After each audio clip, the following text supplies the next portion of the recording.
Tonight's guest is Susan Berry, who is the director of Birthright for Ballston Spa. Ballston Spa Birthright has been serving women and babies for over 48 years, and part of this life-saving ministry has been with Susan. She's been part of it for 35 years. As a Catholic, she's very passionate about life and sharing some insight into the services that Birthright provides. She has 4 daughters and 1 grandchild, another one on the way. So if her phone goes off, she may disappear. But let's hope she's here for the duration. So nice round of applause for Susan. Thank you, Dave. Thank you. I would like to begin my presentation tonight with a story. She was pregnant with his child. He told her to end the pregnancy because he did not want a baby. She refused and left Puerto Rico for Rochester, New York, to live with her sister's boyfriend, and their 2 young children. She was unaware that her sister was in an abusive relationship until one evening when the physical abuse began. She was traumatized, and the following day took an Amtrak train to Schenectady. She arrived at the station 9 months pregnant and alone. She then decided to take a taxi to the airport so she could sleep on a bench inside a warm building. It was there that she called Birthright. What is Birthright? Birthright is a nonprofit pregnancy support service. We offer caring, non-judgmental support to women distressed with an unplanned pregnancy. We believe that it is the right of every pregnant woman to give birth and the right of every child to be born. We are an independent organization. We are not affiliated with any church or public agency. We're non-political. We have no territory. We welcome girls from any geographic location. We offer free and confidential pregnancy tests, layettes, which are large laundry bags filled with new items that we distribute to moms after they have their baby. We offer gently used baby clothes, we have diapers, we have an emergency supply of formula, and we offer gift cards.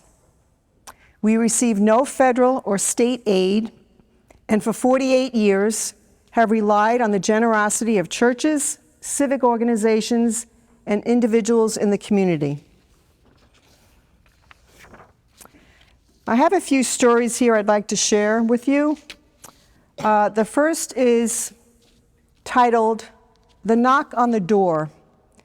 And one of my volunteers, Mary Beth, who has been a volunteer for 20 years, she met with this client, and I wrote a story about it. There was a knock on the office door. I walked over to greet them. A bit surprised, they did not simply enter as all of our other visitors do. There stood a young, petite girl who just about whispered, "I'd just like to talk with someone." In that moment, I instantly felt sad for her, but knew she had come to the right place. The other volunteer and I welcomed her in and offered her a comfortable seat. In her soft, pensive manner, she talked and talked and talked some more for nearly an hour. She explained her situation and her thought process for this journey that she did not want to be on. She and her boyfriend had too many drinks. Things got out of hand, and now she was pregnant and was being pressured to end the pregnancy. Throughout the course of talking, she answered some of her own questions by hearing it all out loud. She recognized she had a choice to make, and in that moment, for her, it was the boyfriend or the baby. I suggested a few questions she might ask herself while pointing out all the positive attributes we learned about her just from listening to her story. When she was leaving, she paused on the way out, turned to me, and in a determined voice said, "I can do this." We kept in touch throughout the remainder of her pregnancy. At each of her monthly visits, I could tell she was growing more excited and planning for the future of her baby and herself in a realistic way. Today, it is such a joy to see her smiling when she comes in with her little girl. She is always so proud to describe every new thing the baby does. She is very appreciative of the help she received and expressed her hope that more women who find themselves facing an unplanned pregnancy know that there is support for them here. She said, "I will tell them to just come in." I replied, "Or just knock on the door."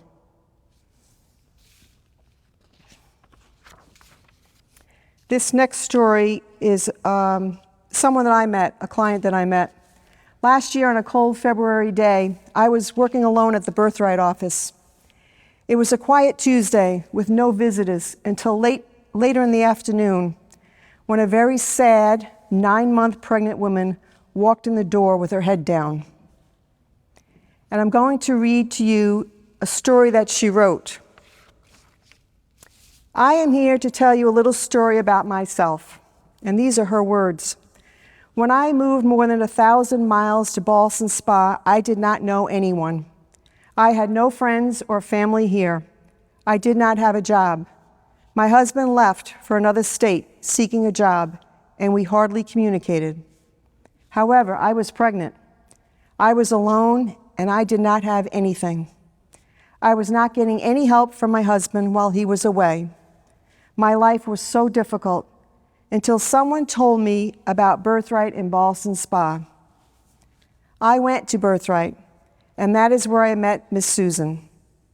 I had my baby the very next day, and Birthright has been there for me and my son ever since. From the beginning, the Birthright volunteers were calling to check on us and make sure everything was okay. For over a year, they have provided us with formula, diapers, clothes, and gift cards.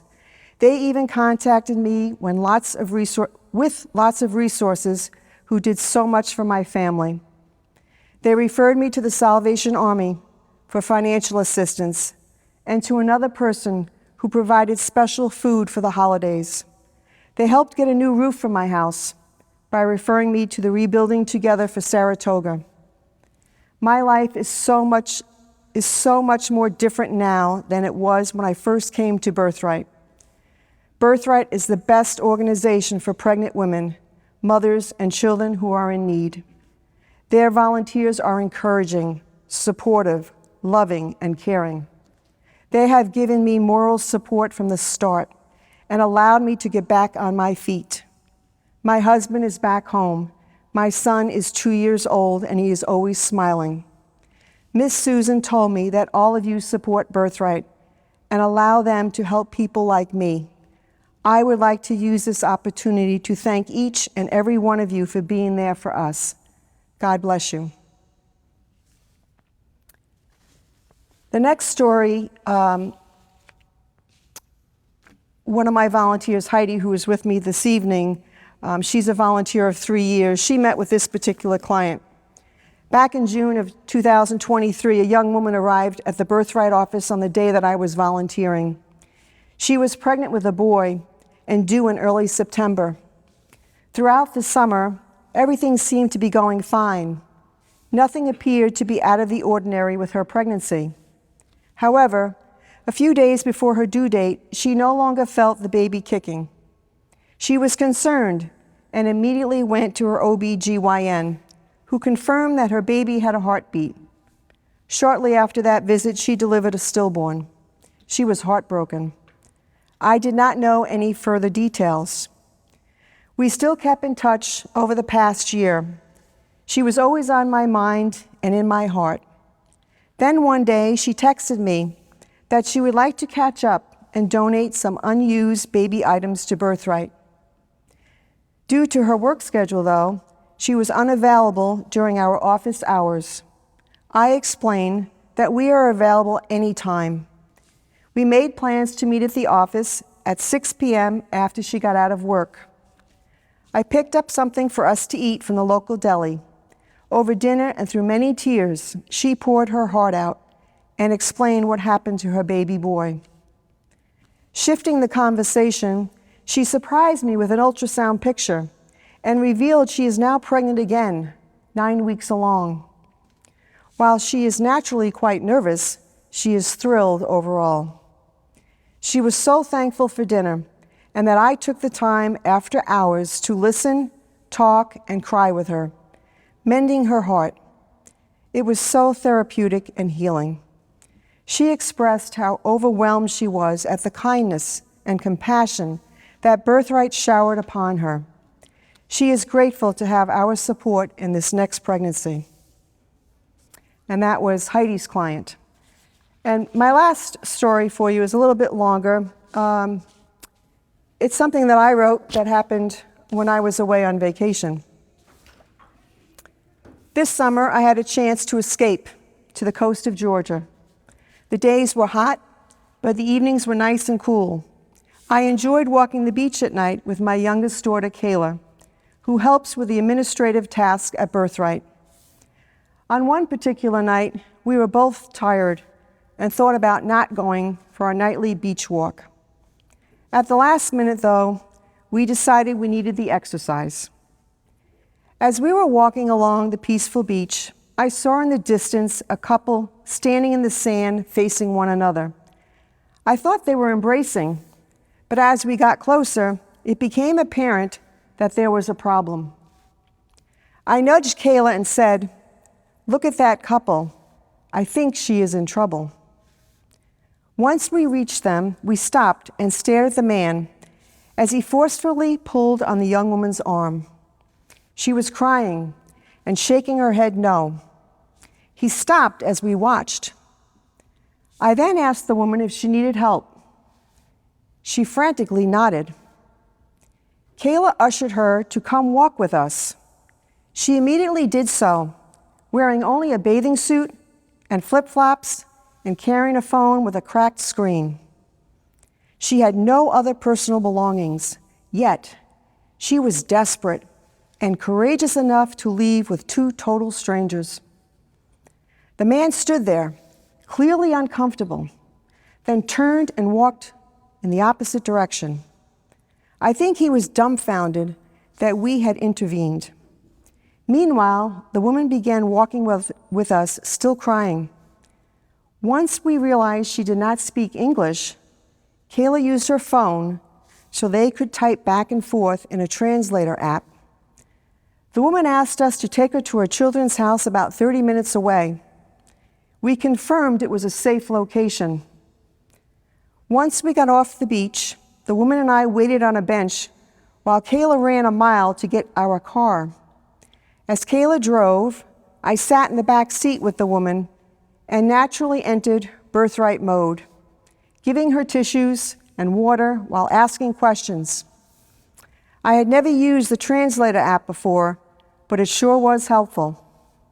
"Is he your boyfriend?" "Yes." "Is he abusive?" She showed me the black and blue bruises all over her thighs and arms. I shook my head in sadness. "Do you want us to call the police? We can tell them what we saw on the beach." She shook her head no, and cried the entire drive.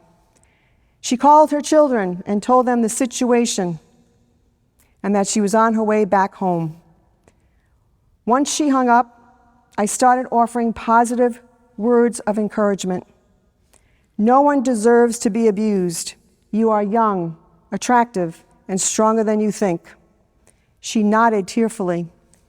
"You need to be done with him. You do not deserve this. You need to get away from this abuse." It was then that he started calling her phone multiple times. Kayla's limited Spanish proficiency allowed her to understand snippets of the conversation. "Don't call me anymore. Don't call me anymore. You broke my heart. I am done with you." Her tone was firm and forceful. It was then that she ignored subsequent phone calls from him. It was sad to arrive at her destination and witnessed the impoverished living conditions.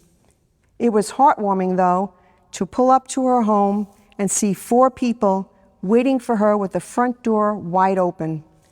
The 2 younger ones, I assume her children, walked out to the car and kept thanking Kayla over and over in broken English. The crying woman reached over to embrace me in a long hug before getting out of the car. I would like to conclude my presentation by describing Birthright volunteers to you. Birthright volunteers step into the shoes of a woman in an unwanted pregnancy. We see the sadness in her eyes. We feel her pain. We hear her cry. And then, in a loving, non-judgmental way, we embrace this stranger and love her unconditionally. Isn't this what Jesus expects from all of us? Thank you.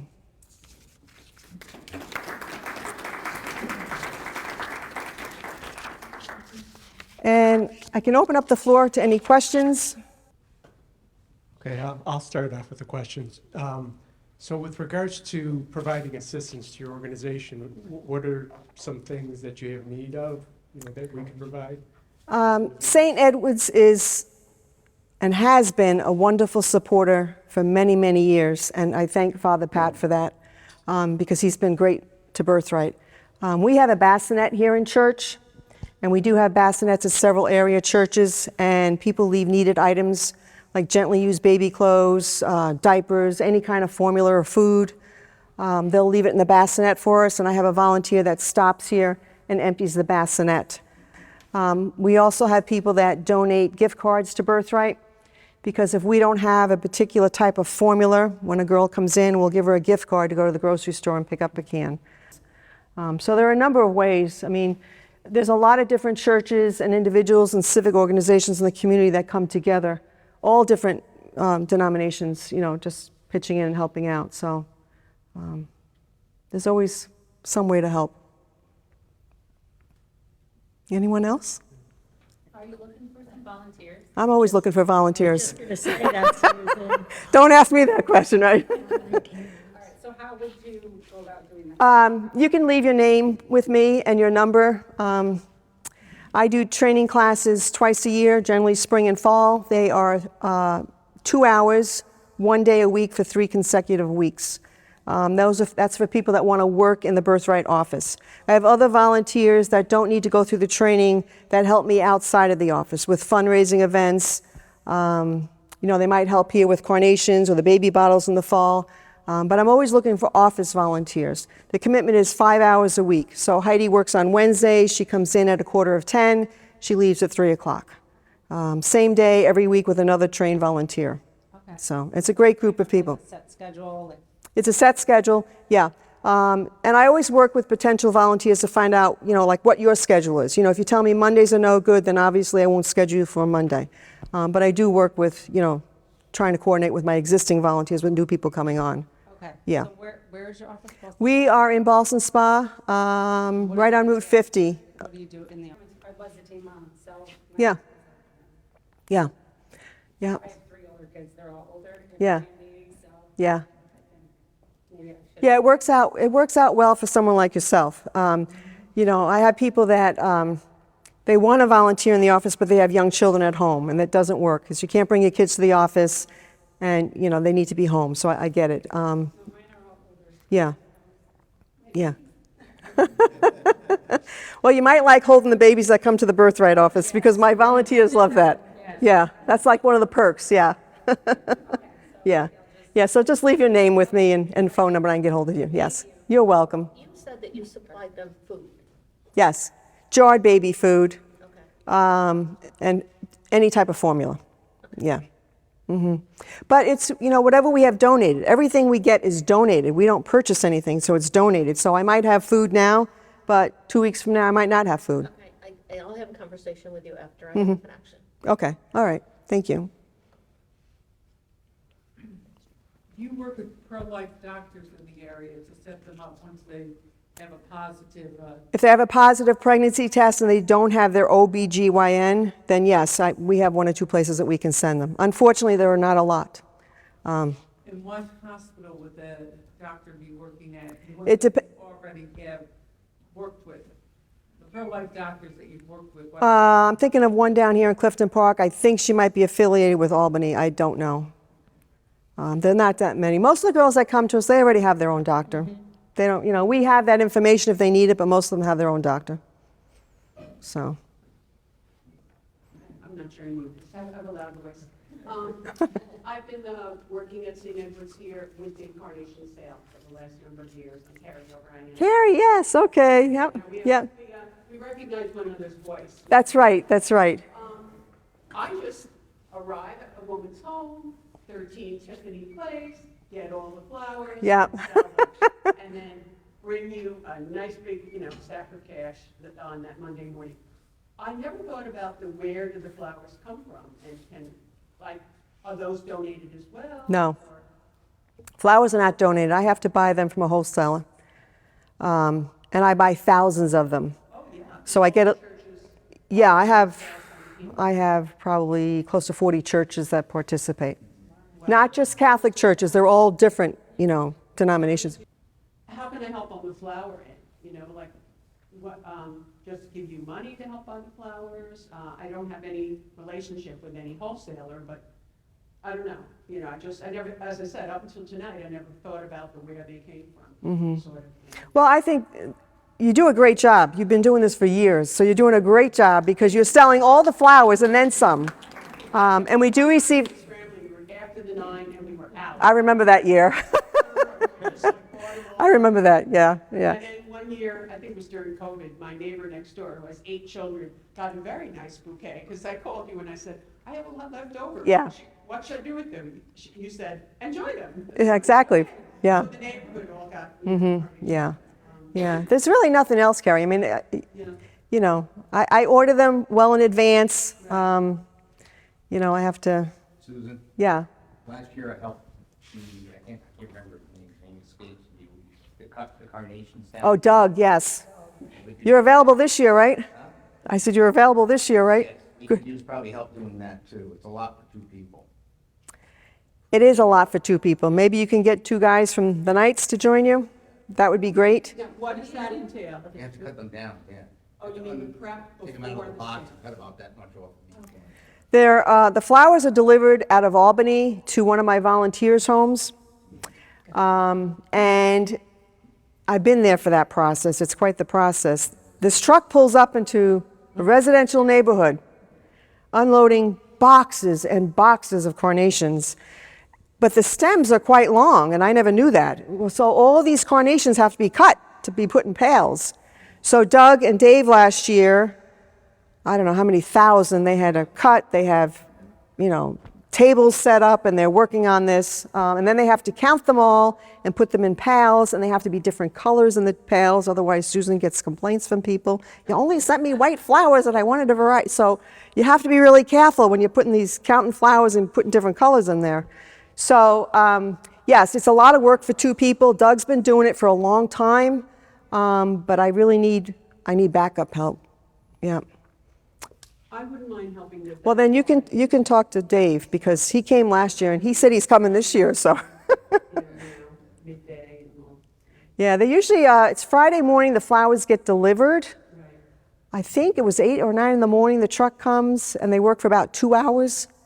And then what happens is the flowers are then picked up by church coordinators. Yeah. They'll go to the house, pick up the flowers. Other flowers we have to deliver. I need volunteers to deliver those flowers out because for some reason or another, some coordinators can't come. Year, like I had all the St. Edward's one, and then there was a small church with 2 buckets. We had 8 or 12. Yes. And Yeah. I just said, oh, well, make a loop. And Yeah, and that's how it really works. I mean, somebody will come up, pick up their church, and they'll say, I can stop here, on my way home, and they'll do that and drop them off. if you don't mind, I have a cute story. The first year I took this over with my husband. Of course, it was the 2 of us that were doing this, and he had a golf thing or something, I'm like, what happened? When did me become we become me? But nonetheless, it's sort of my baby at this point, which I'm fine with. But the very first time I did it, I said, well, I'll be standing selling these flowers. I should, have something more than jeans and a t-shirt on, so I had a nice dress, a pair of heels. Well, I hadn't cut any of the flowers. The flowers were wrapped in cellophane. Oh, yes, yeah, right. And I was drenched after the 4 o'clock meeting. It was May, so it was warm, but I remember being like, like selling with just soap from, outside, Yeah. bringing them in. But now I have it to a real science, clipping them before I even bring them in, and, Right. Mary Ann here is wonderful. Right, Place yeah. I can stash them here, so it's not me working out of my car. Right, And, yeah. And all the volunteers after the masses. I have a couple of young families, which is great, because nothing screams salesman like, 3 little boys, they're out there selling. So, And people are very generous. The carnations are $1 a donation, and people will give you a $5 bill and take 1 carnation, so. But I think it's just a nice way to get the word out about Birthright, and we're about mothers, to remember them on Mother's Day, And then in the fall, we do the baby bottle distribution for Respect Life Sunday, the whole month of October. And that's our largest fundraiser. That's a lot more work than the carnations, a lot more work. But it's something that we do, and people do respond, very generously to it. So, yes. We belong to the prayer shawl group here. And Yes. donate, Yes, you do. Is there anything specific that you're looking for? We make a lot of car seat blankets with the hats. And should we make the tiny hats? Should we make hats a little bigger? Do you need bigger blankets? What I really need are baby booties. Really? Because we have, People decide the babies don't wear booties, that's why we haven't been making. yeah, but we use them on cards. We attach them to cards. And when a test is positive, we have the cards with a nice saying on it, with the booties attached in a basket. So when her test is positive, we'll ask her, would you like a gift from Birthright? And she'll select a pair of booties from the basket. Then we walk her over to the bassinet and give her one of the blankets that you ladies make. So she gets a pair of booties, a blanket, and we have a little fetal model that we give her too. So that would be helpful, but they have to be small enough to fit on a card about that size. Okay, sometimes people make the booties too big and I can't use them because they can't go on the card.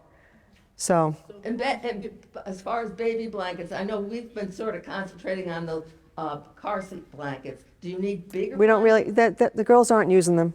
They're not using the car seat blankets, no. Now, are the car seat blankets used? They're not using them, No? no.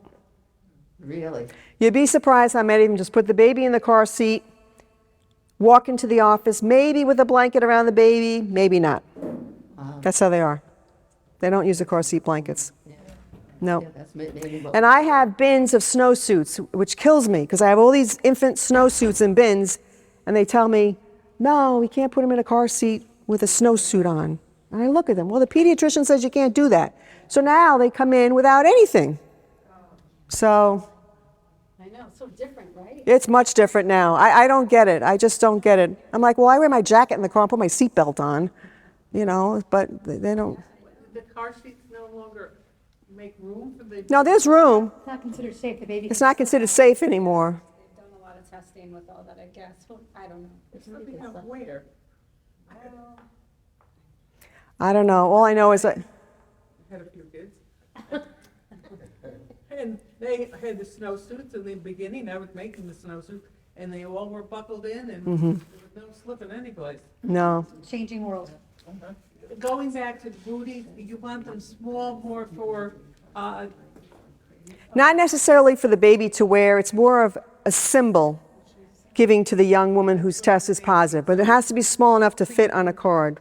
but they probably, the baby's feet will not fit into them once they're born, probably. But that's not why we have I them. realize that, Yeah. I'm just saying, so they Yeah. have to be real tiny. They have to be small so I can attach them to the card.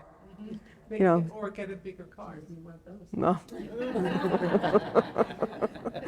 So they're useful, useful. Who else? Nobody? Do you do any education, like if they come to you and you're low on gift cards or things, do you connect them to things in the? Yes, we do refer them out to some local agencies that can help them. But we try very hard to help them when they come in the office and meet them where they're at. I don't want them coming in, handing them a brochure and sending them to 6 different agencies. I want them to come to us and get the help that they need. Yes, some of them do need to go to social services. Some of them need to be placed on WIC. Some of them are abused. I need to send them someplace else. I will go with them if they want me to. I have gone with girls to Department of Social Services. I have sat with them. I have helped them fill out their application. I will do that if they want me to. Most of the time they have a friend or somebody that'll go with them. But I'm thinking of this one girl in particular. She didn't speak English. So not that I speak Spanish, but we got through it, you know, and I got her the help that she needed. But yes, we do refer out. There's a lot of other agencies out there, nonprofits that do great work that can help too, and we work together. They know who we are, I know who they are.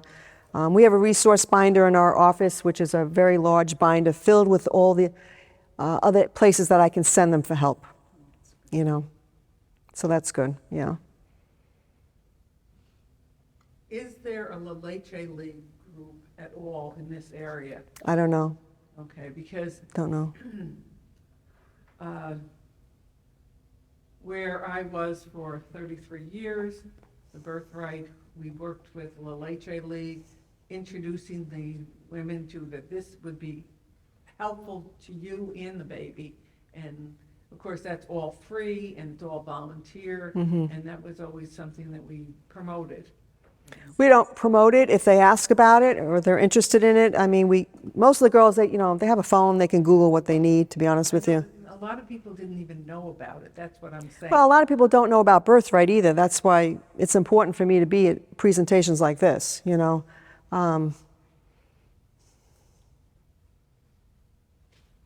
But we don't, I'm not aware of a league around here. There's one on Wolf Road. Is that the only one? It's the only one I know of now. They were always homes.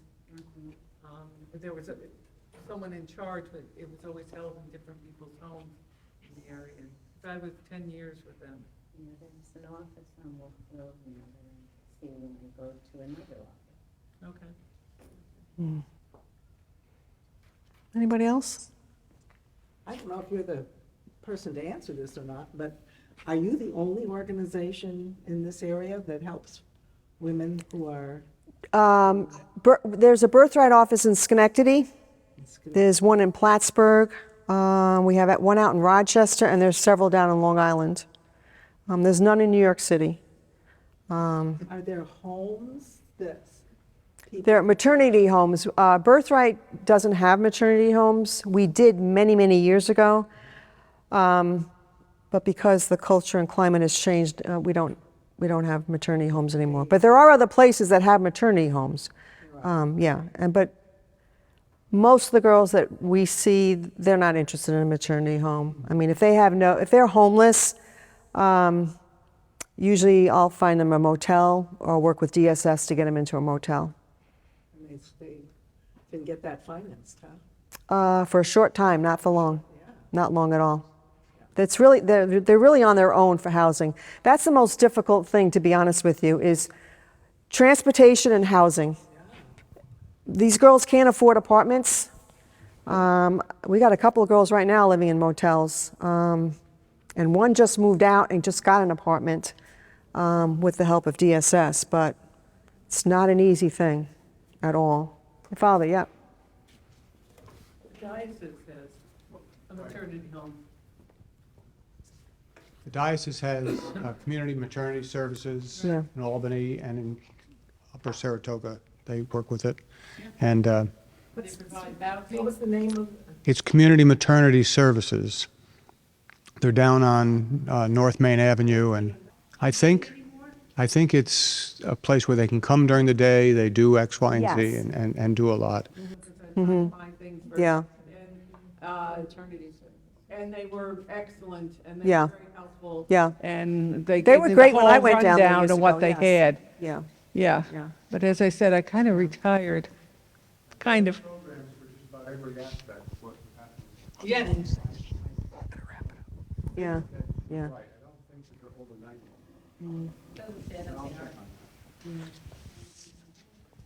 Well, thank you, Susan, very much for coming. Thank you.